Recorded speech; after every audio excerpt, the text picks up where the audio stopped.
نحمده ونصلي على رسوله الكريم اما بعد۔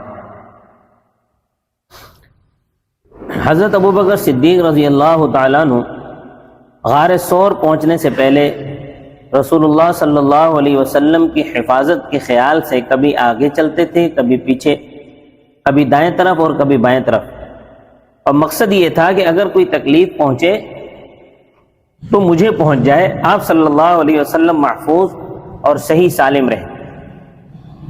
یہ بھی لکھا ہے کہ اس خیال سے کہ دشمنوں کو نشانہائے قدم کا پتہ نہ چل جائے، حضرت صلی اللہ علیہ وسلم کو اپنے اوپر اٹھا کر انگلیوں کے بل چلے یہاں تک کہ ان کی انگلیاں چھل گئیں۔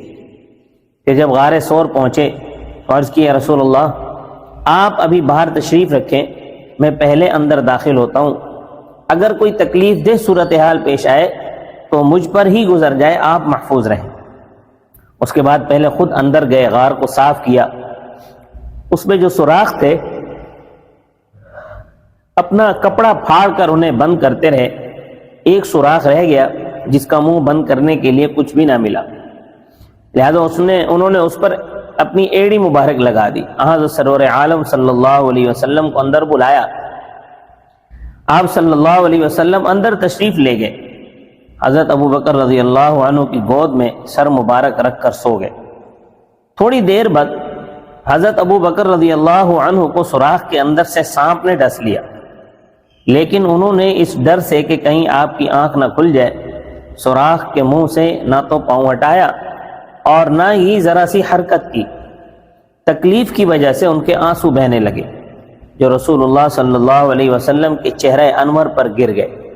آنسو گرنے سے آپ صلی اللہ علیہ وسلم کی آنکھ کھل گئی۔ آپ صلی اللہ علیہ وسلم نے فرمایا ابو بکر کیا بات ہے؟ عرض کیا میرے ماں باپ آپ پر قربان ہوں، مجھے کسی نے ڈس لیا ہے۔ آپ صلی اللہ علیہ وسلم نے اپنا لعاب مبارک ڈال دیا جس کی وجہ سے حضرت ابو بکر کی تکلیف جاتی رہی۔ اس جانثاری اور فداکاری کو دیکھو اور روافض کی اس جاہلانہ بات کو دیکھو کہ حضرت ابو بکر مسلمان ہی نہیں تھے، العیاذ باللہ۔ حضرت عائشہ رضی اللہ تعالیٰ عنہ نے بیان فرمایا کہ ایک دن ہم یعنی حضرت ابو بکر صدیق کے اہل خانہ عین دوپہر کے وقت گھر میں بیٹھے ہوئے تھے، اچانک ایک آدمی آیا، اس نے حضرت ابو بکر کو کہا کہ دیکھو اور رسول اللہ صلی اللہ علیہ وسلم سر پر کپڑا ڈالے تشریف لا رہے ہیں۔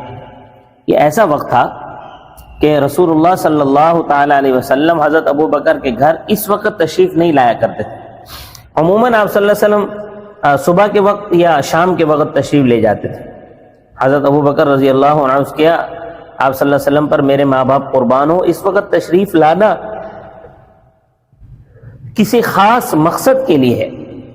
آپ حضرت ابو بکر کے دروازے پر پہنچ گئے، اجازت طلب کی، آپ کو اندر آنے کی اجازت دے دی گئی۔ گھر میں داخل ہو کر آپ نے حضرت ابو بکر سے فرمایا کہ تنہائی میں بات کرنی ہے، ہمارے پاس جو لوگ ہیں ان کو ذرا علیحدہ کر دو۔ حضرت ابو بکر رضی اللہ تعالیٰ نے عرض کیا کہ یا رسول اللہ یہ لوگ آپ ہی کے آدمی ہیں، ان سے کوئی خطرہ نہیں۔ آپ صلی اللہ علیہ وسلم نے فرمایا مجھے ہجرت کی اجازت مل گئی ہے۔ ابو بکر نے کہا رسول اللہ میرے ماں باپ آپ پر قربان، میں سفر میں آپ کا ساتھی رہوں گا، میں نے 2 سواریاں تیار کی ہیں، ایک سواری آپ لے لیں۔ آپ نے فرمایا قیمت سے لوں گا۔ حضرت عائشہ رضی اللہ عنہا نے مزید تفصیل بتاتے ہوئے بیان کیا کہ ہم نے جلدی سفر کا سامان تیار کیا اور ایک تھیلی میں کھانے پینے کا سامان رکھ دیا، اور اس تھیلے کا منہ بند کرنے کے لیے کچھ نہ تھا، لہذا بہن اسما بنت ابی بکر رضی اللہ عنہا نے اپنے کمر میں باندھنے کا جو پٹکا تھا اس کو پھاڑ کر اس کے ایک ٹکڑے سے تھیلے کا منہ باندھ دیا، اور پٹکے کو عربی میں نطاق کہتے ہیں، اس وجہ سے اسما بنت ابی بکر کا لقب ذات النطاقین ہو گیا۔ اس کے بعد رسول اللہ صلی اللہ علیہ وسلم حضرت ابو بکر کے ساتھ روانہ ہو گئے، غار ثور میں جا کر قیام فرمایا، اس میں 3 دن پوشیدہ رہے۔ عبداللہ بن ابی بکر رات کو ان کے پاس پہنچ جاتے، بہت ہوشیار نوجوان تھے، یہ رات کو ان حضرات کی خدمت میں پہنچتے اور صبح واپس ہو کر مکہ معظمہ کو پہنچ جاتے تھے۔ ان دونوں حضرات کے بارے میں مکہ والوں کے جو مشورے ہوتے تھے یہ عبداللہ بن ابی بکر رات کو جا کر بتا دیا کرتے تھے۔ عامر بن فہیرہ جو حضرت ابوبکر صدیق کے غلام تھے، وہ بکریاں چراتے تھے اور رات کو ان حضرات کے پاس دودھ لے کر حاضر ہو جاتے تھے. دونوں حضرات دودھ پی کر رات گزارتے تھے. حضرت ابوبکر رضی اللہ عنہ پیارے نبی صلی اللہ علیہ وسلم کے ساتھ سفر ہجرت کے لیے روانہ ہونے لگے تو ان کے پاس جو کچھ بھی مال تھا 5-6 ہزار درہم وہ بھی ساتھ لے لیے تھے. حضرت ابوبکر کے والد ابو قحافہ نابینا تھے. وہ آئے اور گھر والوں سے کہنے لگے میرا خیال ہے کہ ابوبکر نے تم لوگوں کے لیے مال نہیں چھوڑا، سارا مال ساتھ لے گئے،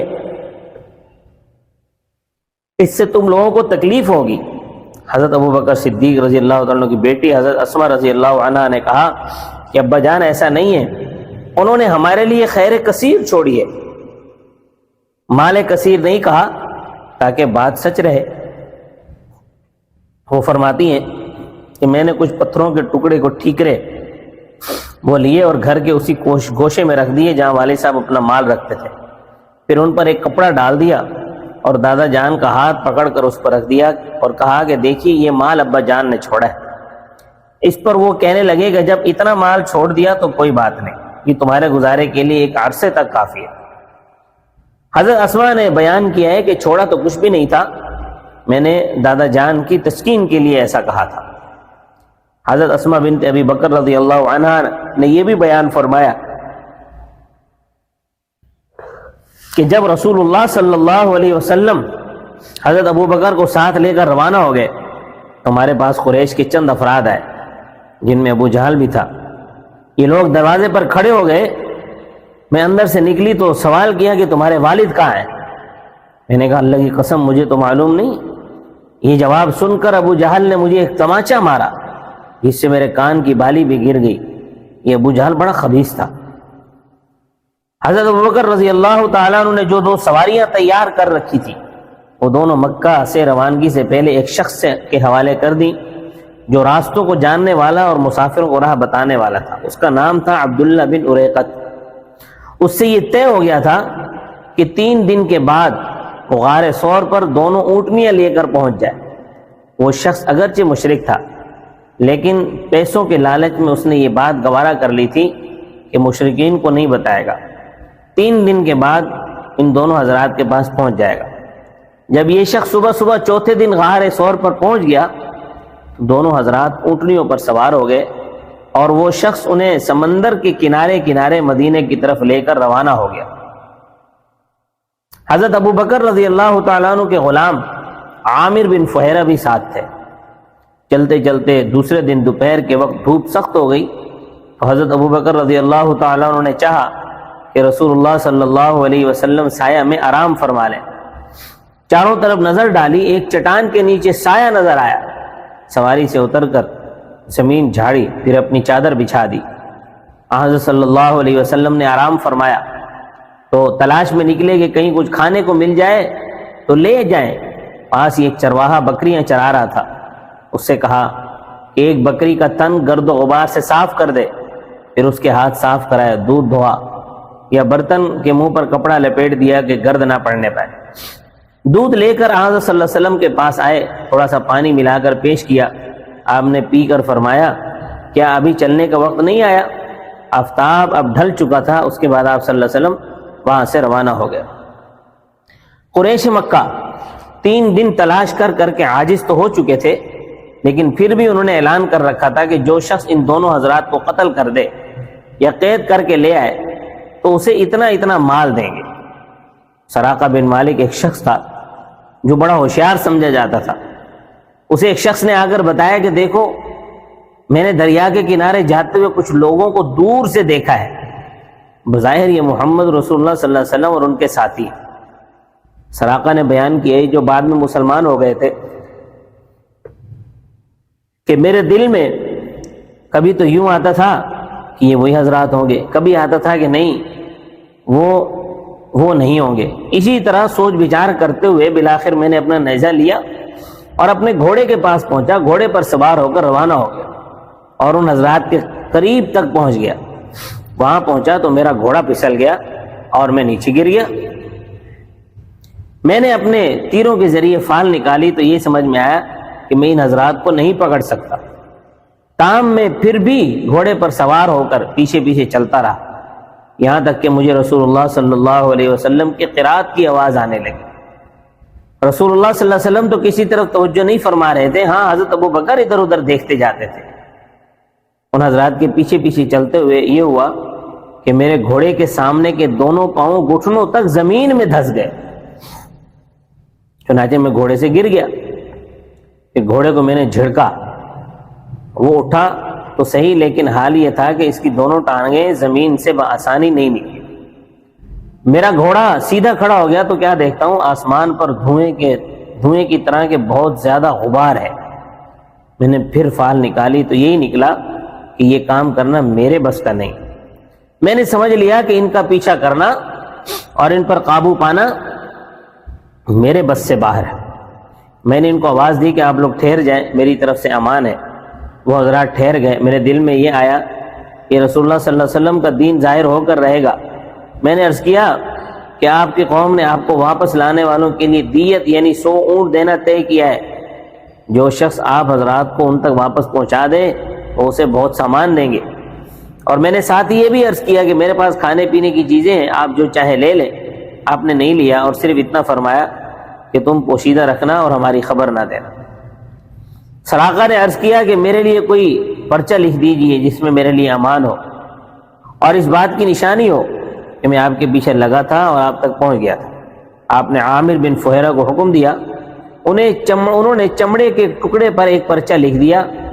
8 سال کے بعد جب رسول اللہ صلی اللہ علیہ وسلم طائف سے واپس ہوتے ہوئے جعرانہ ایک جگہ کا نام ہے وہاں مقیم تھے تو آپ کی خدمت میں وہ رقعہ انہوں نے پیش کر دیا، سراقہ ابن مالک نے، اور اسلام قبول کر دیا۔ اس کے بعد یہ ہوا کہ جو لوگ قریش مکہ سے مال لینے کے لالچ میں رسول اللہ صلی اللہ علیہ وسلم کا پیچھا کرنے کے لیے نکلے تھے، ان میں سے جو بھی کوئی ملتا سراقہ اسے آگے بڑھنے سے روک دیتا اور کہتا ادھر کہاں جا رہے ہو، میں سب دیکھ آیا ہوں، ادھر کوئی بھی نہیں۔ روایت کیا گیا ہے کہ سفر ہجرت میں جب رسول اللہ صلی اللہ علیہ وسلم سے سراقہ کی ملاقات ہوئی تو آپ نے ان سے یہ بھی فرمایا کہ دیکھو ایک وہ وقت آئے گا کہ جب تم کسرا یعنی فارس کے بادشاہ کے کنگن پہنو گے۔ تو فارس حضرت عمر رضی اللہ تعالیٰ عنہ کے زمانے میں فتح ہوا اور کسرا کے کنگن ان کی خدمت میں پیش کیے گئے۔ ان کے ساتھ کسرا کی کمر کا پٹکا اور سر کا تاج بھی تھا۔ حضرت عمر رضی اللہ تعالیٰ نے سراقہ کو بلا کر یہ سب کچھ پہنا دیا اور فرمایا ہاتھ اٹھاؤ، یوں کہو الحمدللہ الذی سلبہما من کسرا بن ہرمز والبسہما سراقۃ الاعرابی۔ یہ سب تعریف اللہ کے لیے ہے جس نے ان کو ہرمز کے بیٹے کسرا سے چھین لیا اور عرب کے ایک دیہاتی سراقہ کو پہنا دیا۔ وما علینا الا البلاغ المبین۔